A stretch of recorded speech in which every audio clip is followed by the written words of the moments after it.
Bismillahirrahmanirrahim. Assalamualaikum warahmatullahi wabarakatuh. Haji ke Baitullah merupakan dilaksanakan oleh para nabi sebelum Nabi Muhammad, karena haji merupakan ibadah pokok bagi para nabi.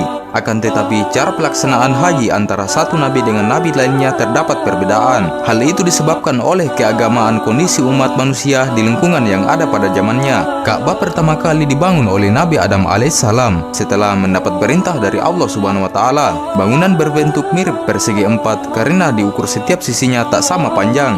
Sejak saat itu juga Nabi Adam diperintahkan untuk melakukan tawaf atau berjalan mengelilingi Ka'bah. Lalu ritual ini dilanjutkan oleh manusia dan jin dan bahkan malaikat yang bertugas di bumi. Setelah Nabi Adam wafat, lalu Allah memerintahkan kepada putra Nabi Adam untuk membangun Ka'bah. Namun banjir besar pada masa Nabi Nuh ternyata ikut menghancurkan Ka'bah. Akhirnya Ka'bah dibangun kembali pada masa Nabi Ibrahim alaihissalam, dibantu oleh putranya yakni Nabi Ismail alaihissalam. Dibangun dari komposisi tanah liat berasal dari 7 bukit berbeda di kota Makkah. Allah Subhanahu wa taala menjelaskan masalah ini dalam firman-Nya. Dan ingatlah ketika kami tempatkan Ibrahim di tempat Baitullah dengan mengatakan, janganlah engkau mempersekutukan aku dengan apapun, dan sucikanlah rumahku bagi orang-orang yang tawaf, dan orang yang beribadah, dan orang rukuk dan sujud. Al-Quran Surah Al-Hajj ayat 26.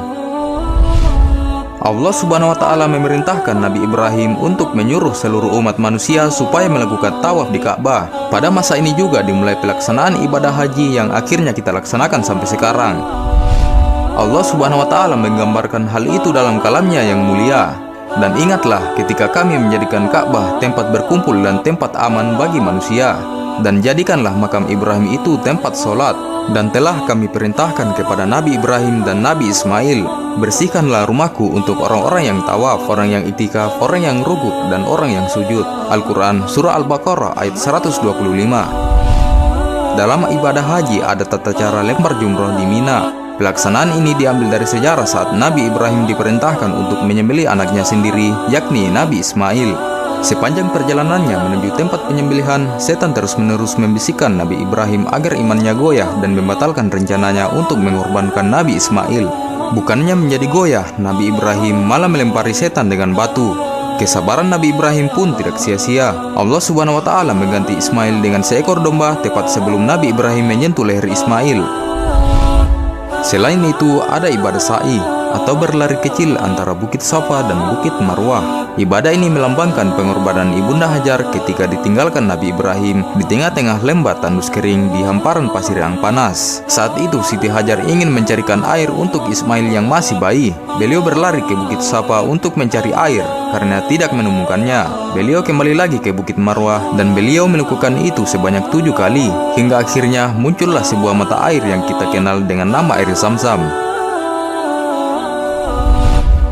Selain itu, ada juga wukuf di Padang Arafah untuk mengingat Nabi Adam dan Nabi Hawa diturunkan ke bumi dari surga karena mengingkari perintah Allah dan terbawa oleh tipu daya iblis. Mereka dipisahkan di dunia selama 40 tahun untuk bertemu kembali. Di Padang Arafah merupakan lokasi Adam dan Hawa bertemu, dan Padang Arafah menjadi lokasi yang sakral bagi umat Islam. Kemudian ada disebut juga sebagai tahalul. Secara harfiah artinya dihalalkan. Dalam ibadah haji dan umrah, maksudnya adalah diperbolehkannya jamaah haji dari larangan atau pantangan ihram. Tahalul disimbolkan dengan mencukur minimal 3 helai rambut.